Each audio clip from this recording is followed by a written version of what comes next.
तो कैसे हैं दोस्तों? शानदार। मैं भी शानदार। भारत माता की जय और जय हिंद से आज की शुरुआत करते हैं दोस्तों। क्रिकेट की भाषा में बोलें तो दो दो सिक्सर पड़े हैं। एक तो रफाल आ गया है फ्रांस टेक्नोलॉजी का, न्यू जनरेशन का 4.5 जनरेशन का ये फाइटर प्लेन है। और एजुकेशन पॉलिसी रिवाइव हो गई है। एजुकेशन पॉलिसी 34 साल बाद बदली है दोस्तों।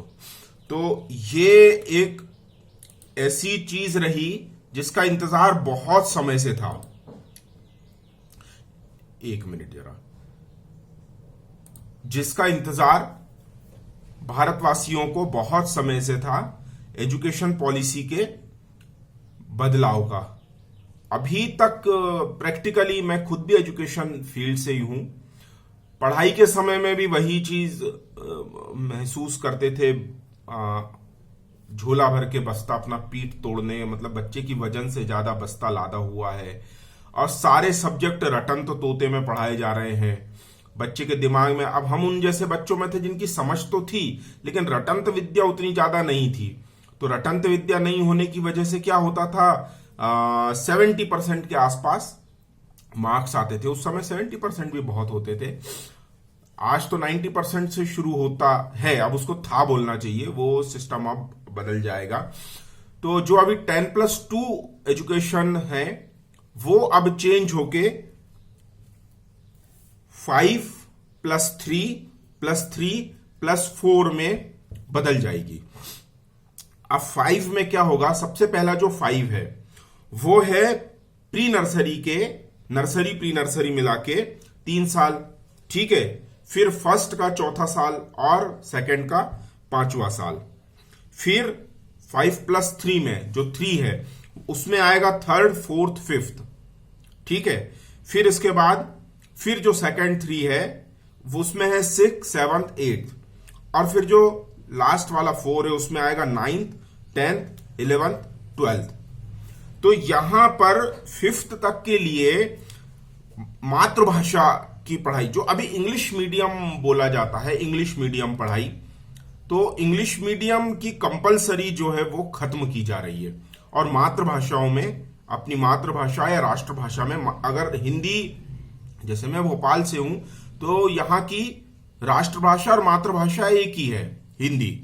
तो यहां की पढ़ाई पहली भाषा हिंदी हो जाएगी और दूसरी भाषा अगर कोई जैसे मराठी भाषी है, मैं मराठी भाषी हूं, तो वो भाषा मराठी भाषी हो जाएगी। हाँ, और इसके अलावा स्थानीय भाषा भी अगर कोई और है तो वो स्थानीय भाषा भी पढ़ाई जा सकती है। जैसे मान लीजिए लोकल बोली कोई छत्तीसगढ़ी बोली है तो वो स्थानीय भाषा में भी वो पढ़ाया जाएगा, ठीक है। अब अंग्रेजी एक सब्जेक्ट के तौर पे ये हमारी चीज ठीक हो गई।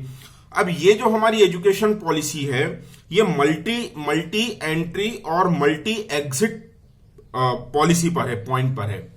यानी मल्टी एंट्री, यानी अभी क्या होता था कि जैसे 11th में आने के बाद जो 10th पास करता था जो बच्चा, वो 11th में आके अपने सब्जेक्ट चूज करता था और वो स्ट्रीम वाइज बना दिया था। Science stream, maths stream, commerce और आर्ट्स, ये 4 स्ट्रीम होती थी।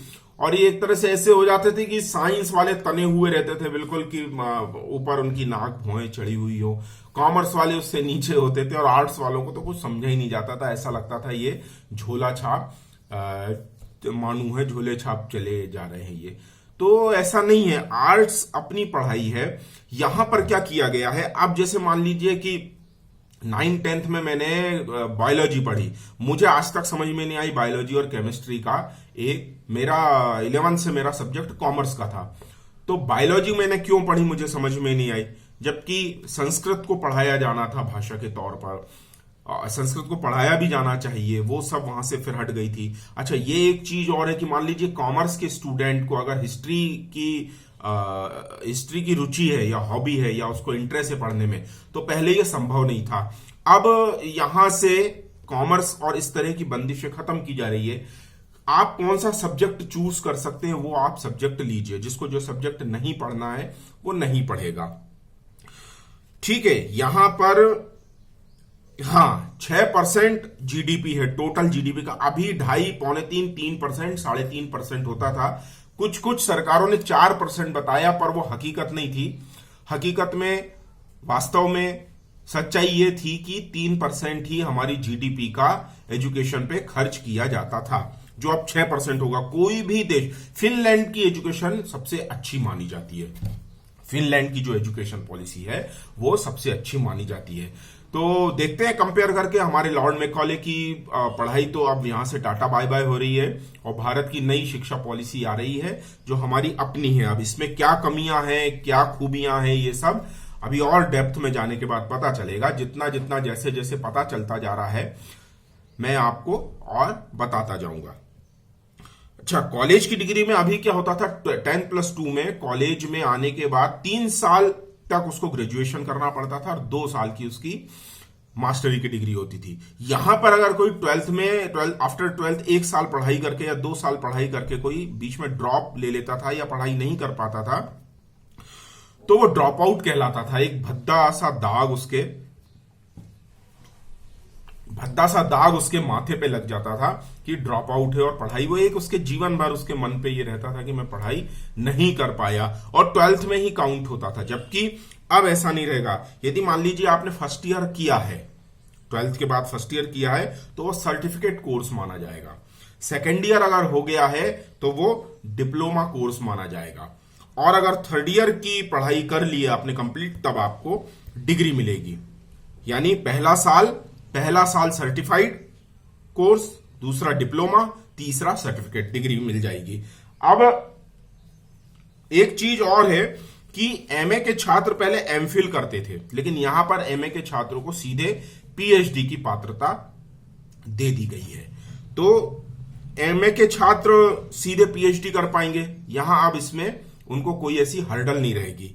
मैं यहां अपनी तरफ से एक चीज बोलना चाहता हूं कि मैं बहुत दिनों से हैशटैग चला रहा हूं DBTE, जिसमें डी में, अब मेरे को इतना टेक्नोलॉजी का नॉलेज नहीं है अभी भी, तो पहला डी तो मैं कैपिटल रखता हूं, बाकी DBTE स्मॉल है। अगर आप लोग इसके जानकार हैं ट्विटर हैशटैग के, तो मुझे बताएं कि कैसा हैशटैग चलाना चाहिए जिससे वो वायरल होता है। तो अभी मेरा ये है, कई में सारे स्मॉल भी हैं DBT। मेरा DBT है direct benefit transfer for education. एक कैपिटल लेटर्स वाला DBTE भी वो वायरल है, ट्रेंड में है, वो टेक्नोलॉजी वालों का है, और मैंने चलाया है DBTE एजुकेशन वालों का। तो मेरा यहां कहना है कि हमारी पुरानी प्राचीन परंपराएं गुरुकुल के आधार पर होती थी। गुरुकुल में क्या है, जैसे मान लीजिए गुरुकुल पद्धति में द्रोणाचार्य और अर्जुन को अगर हम रख लें, तो द्रोणाचार्य जो होगा वो आचार्य के लिए होगा, गुरुओं के लिए होगा, टीचर्स के लिए होगा, शिक्षकों के लिए होगा। तो माननीय जो आचार्य शिक्षक होते थे, उन लोगों को कुछ थोड़ी बहुत जमीनें, फार्म हाउस जैसी जमीनें शहर के बाहर गांव में दे दी जाती थी, और जो अर्जुन होते थे, शिष्य होते थे, वो उनके वहां पर उसी माहौल में जाकर पढ़ाई करते थे। तो आज तो ये संभव नहीं है, लेकिन मुझे ऐसा लगता है कि जैसे हमारे मुख्यमंत्री हैं माननीय श्री शिवराज सिंह चौहान, तो मैं होम ट्यूशन करता था उस समय, किसी मेरे स्टूडेंट का, उनका बेटा सहपाठी था, तो वहां पर बताया कि वो संस्कार वैली में गया है या एडमिशन लिया है। तो यहां पर मैंने मालूम किया था, वहां संस्कार वैली की फीस उस समय 2.5 लाख रुपए थी, 2.5 लाख रुपए सालाना। अब मुझे ये थोड़ा सा डाउट लगता है, मेरी अपनी पूरी कमाई साल भर की इतनी नहीं होती थी जितनी वहां पर फीस ले ली जाती थी।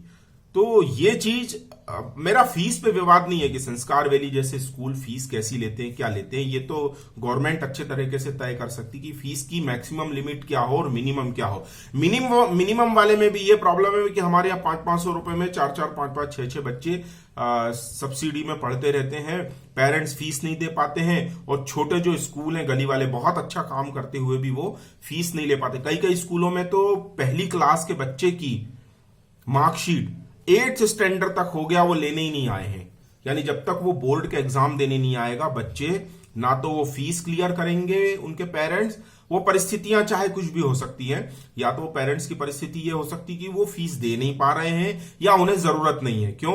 क्योंकि बोर्ड के कोई एग्जाम हाथ में नहीं है, टीसी, जब तक टीसी की जरूरत नहीं पड़ेगी स्कूलों की कोई जरूरत नहीं पड़ेगी।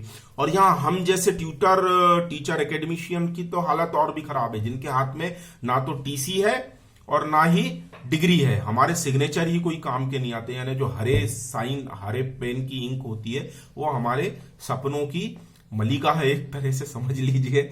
हमें हरी इंक का कोई ऑथोराइज्ड पावर नहीं है, हम चला सकते हैं पर उसका कोई पावर नहीं है। तो मेरा मोदी जी से यही एक कहना है, मेरी आवाज यदि वहां तक पहुंच जाए, आप लोग दोस्तों, आप लोग अगर हेल्प करें और अपनी और बातें वहां तक पहुंचाना चाहें तो ये बता सकते हैं कि बड़े स्कूलों में जिस तरह से फीस का स्ट्रक्चर है और सबसे छोटे स्कूलों में 500 रुपए, 400 रुपए, और भी भाई बहन होते हैं तो और भी कंसेशन उसमें चला जाता है। तो एक बच्चा जहां स्कूल का अगर हम नाम ले लें किसी, तो 2.5 लाख रुपए, और एक स्कूलों में 500 रुपए, 500 रुपए मतलब साल भर की 10 महीने की 5,000, 6,000 रुपए। तो ये जो इतना डिफरेंस है, ये डिफरेंस बहुत ज्यादा है। मैं यहां ये कहना चाहता हूं कि बच्चों को इतना, अच्छा ये एक चीज और है, सैलरी। अभी मैंने देखा कि जो गवर्नमेंट अपने एक्सपेंसेस होते हैं, जीडीपी जो एजुकेशन पे खर्च करती है, उसका 70-80% जो है वो टीचर लोगों की सैलरी में ही खर्च हो जाता है। यहां भी बड़ा एक विरोधाभास है कि रिजल्ट कुछ नहीं होते हैं, लेकिन गवर्नमेंट जो एम्प्लॉय है, मेरा तो सरकारी विभाग में मेरा विश्वास नहीं है। मैं बिल्कुल बता रहा हूं, सरकारी महकमा अपने आप में लाल फीताशाही का है। जब तक इसमें कंट्रोलिंग और रिपोर्टिंग और जिम्मेदारी जब तक नहीं होती, तब तक ये सरकारी महकमा सफेद हाथी है। आप 1 लाख रुपया खर्च करें, आप 80,000 रुपए उसमें माँ साहब लोगों की, टीचर लोगों की सैलरी देने में ही खर्च कर देंगे। 20,000 रुपए 100 बच्चों पे खर्च करें, 200 बच्चों पे, 500 बच्चों पे खर्च करें, तो क्या खर्च होगा उसमें? हो ही नहीं पाएगा।